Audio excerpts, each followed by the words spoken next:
A paz do Senhor Jesus. Quero deixar uma palavra aqui, depois de bastante tempo, para sua meditação. Mateus capítulo 6, verso 33, mas buscai primeiro o reino de Deus e a sua justiça, e todas essas coisas vos serão acrescentadas. Quando nós falamos de todas essas coisas, está se referindo ao contexto.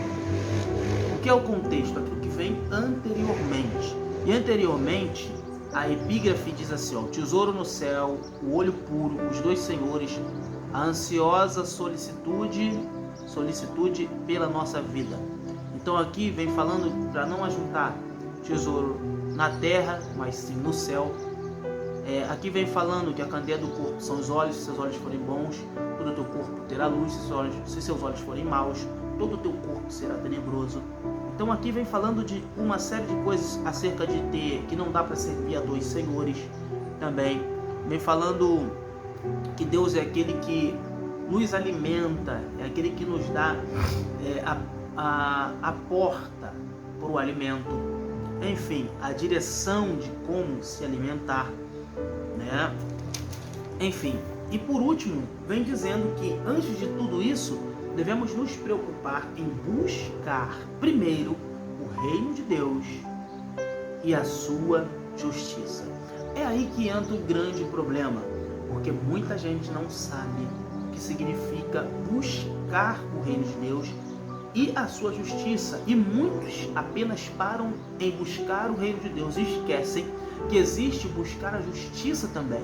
Vamos lá, buscar o reino de Deus é trazer a cultura de Jesus Cristo para o nosso coração. Buscar o reino de Deus é fazer, transformar o nosso coração conforme os moldes de Jesus Cristo. Buscar a justiça de Deus significa, grave isso, não esquece nunca mais, você manifestar o fruto do Espírito Santo, ao qual é a bondade, o amor, a paciência, a benignidade, mansidão, temperança, enfim, o fruto do Espírito, ou os frutos do Espírito Santo. Está no singular, mas nós sabemos que são frutos. Alguns até eu aprendi na faculdade teológica, um professor ele diz assim, o fruto do Espírito ele é como uma tangerina, ao qual é uma única fruta com vários gomos, porém o fruto do Espírito são vários gomos com um gosto diferente, algo muito interessante, até coerente. Então, eu olho para a palavra de Deus e vejo e começo a fazer algumas perguntas para você que é cristão, para mim que é cristão, para nós que somos crentes, servos de Deus, servo de Deus roxo. Você verdadeiramente tem servido a Deus de maneira correta? Será que nós temos servido a Deus de maneira correta? Será que nós temos buscado o reino de Deus e a sua justiça? Será que nós estamos criando no nosso coração o reino de Deus, desenvolvendo esse reino, que esse reino está sendo construído no nosso coração? Porque eu costumo dizer que eu combato, eu sou meio João Batista, Eu sou meio João Batista. No começo da minha caminhada no Evangelho, eu caminhava e me ensinavam sobre fama gospel, sobre artistas gospel, sobre grandes pregadores, e tudo isso para mim era algo encantado, porque ninguém me ensinou sobre o reino de Deus e a sua justiça, que Jesus, nessa palavra de Mateus 6, ele está falando que devemos buscar primeiro, é o próprio Cristo, é o nosso Salvador, nos dando uma instrução. E muita gente não atenta para isso, não fala sobre isso, não ensina sobre isso. Então, por isso que está uma bagunça. Eu digo, será que nós estamos verdadeiramente buscando o reino de Deus? Será que nós estamos verdadeiramente buscando a justiça de Deus?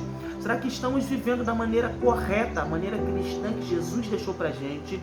Ou será que nós estamos envolvidos nessa salada gospel, de artistas gospels? Irmãos, eu costumo dizer que aqui na igreja, eu sou pastor presidente, eu não gasto um centavo com nenhum artista. Eu não trago pregador famoso que eu tenho que dar 3 mil, 7 mil, 500 reais para ele vir.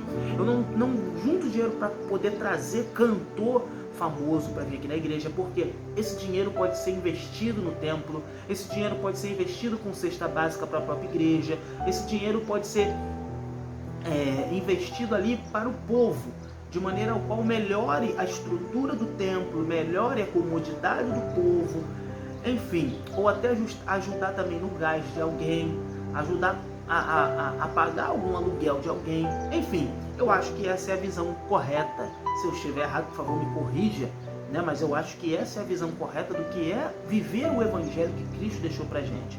Né? A Bíblia diz em Atos dos Apóstolos que muitos vendiam suas propriedades e depositavam o dinheiro aos pés dos discípulos.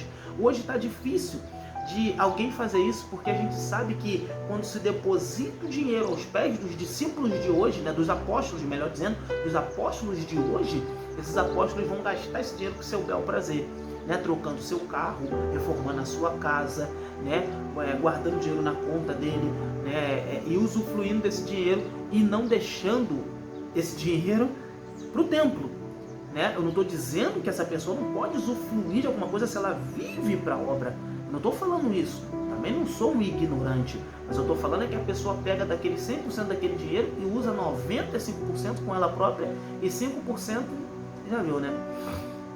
Enfim, o que eu quero dizer é que será que nós temos vivido o reino de Deus? Temos buscado o reino de Deus? Ou será que nós estamos envolvidos nessa salada gospel que o diabo criou? Irmãos, desde o tempo bíblico, que o diabo ele se implanta na igreja para poder fazer da igreja as pessoas se desviarem e continuar dentro dela.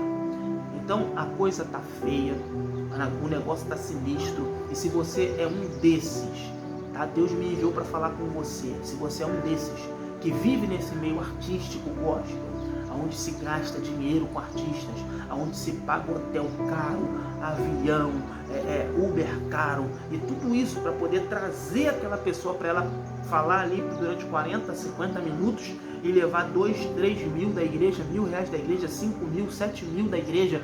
Se você é uma pessoa que alimenta isso, você está fazendo parte desse evangelho mentiroso, dessa igreja mentirosa,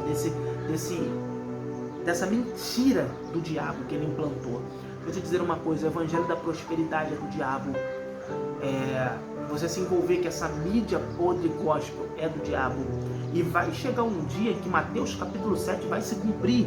E Jesus disse ainda, nesse interim dessa palavra do capítulo 6, ele emenda no capítulo 7, ele fala assim, ó: nem todo mundo que me diz Senhor, Senhor entrará no reino dos céus, mas aquele que faz a vontade de meu Pai que está nos céus.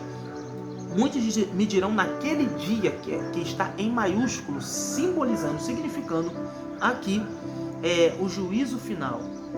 Isso, ele disse assim, ó: muitos me dirão naquele dia, Senhor, Senhor, que significa Senhor, Senhor, 2 vezes, mostrando a intensidade da crença daquela pessoa que ela estava no caminho certo, mas não, ela estava no caminho errado. Então ela diz, Senhor, Senhor, nós não profetizamos no seu nome, não curamos no seu nome, não expulsamos demônios no seu nome, fizemos muitas maravilhas. Aí Jesus diz assim, ó: então lhes direi abertamente, nunca vos conheci, apartai-vos de mim, que vocês que praticam a iniquidade. Irmãos, isso vai ser muito triste, muito triste. Muita gente achando que está fazendo certo, mas está fazendo errado.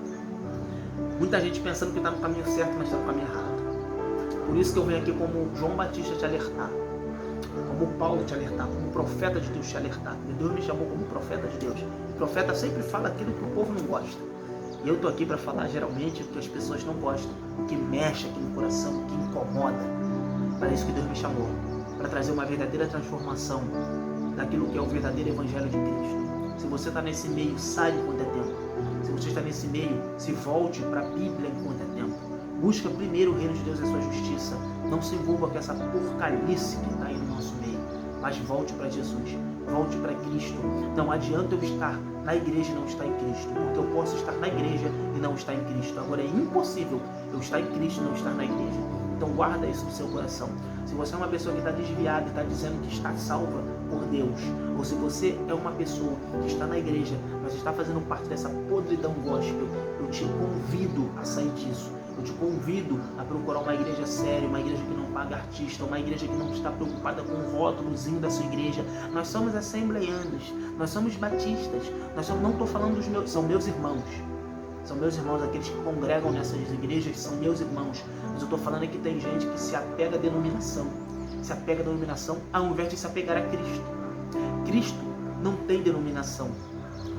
Talvez isso te assuste, mas Cristo não tem denominação. Cristo não é Altar de Fogo, que é a igreja que eu pastorei. Cristo não é Assembleia. Cristo não é Batista. Cristo não é Presbiteriano. Cristo é cristocêntrico. Cristo é Deus. Cristo é o Evangelho. Então guarde isso. Não, guarde isso. Não diga, eu sou assembleiano, eu sou batista. Não, você tem que ser uma pessoa cristocêntrica. Cristo no centro da tua vida. Seja cristão, cristocêntrico. Seja um servo de Deus. E busca o reino e a sua justiça, até que Ele acrescente aquilo que você necessita. Amém? Que Deus abençoe a sua vida. Que Deus te direcione e abra os seus olhos. Aonde tiver artistazinho que cobra para poder pregar ou cantar, não fica nesse meio. Aonde tiver igreja que concorda com isso, que leva artista, que paga eles para poder estar lá, que paga pregador, que paga cantor, sai desse meio, fica longe desse meio. Não se envolva com isso, porque você vai correr um grande risco de você ser uma das pessoas que mantém essas coisas e no final você tem que ouvir: apartar de mim, porque eu não te conheço, eu não sei quem você é. Jesus falando isso. Então corra disso, fuja disso enquanto é tempo.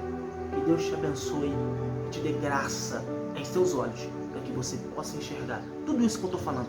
Se eu estiver errado, que Deus Ele me cale, que Deus Ele me mate, que Deus Ele leve a minha vida. Agora, se eu estiver certo, que seus olhos sejam abertos. Deus te abençoe.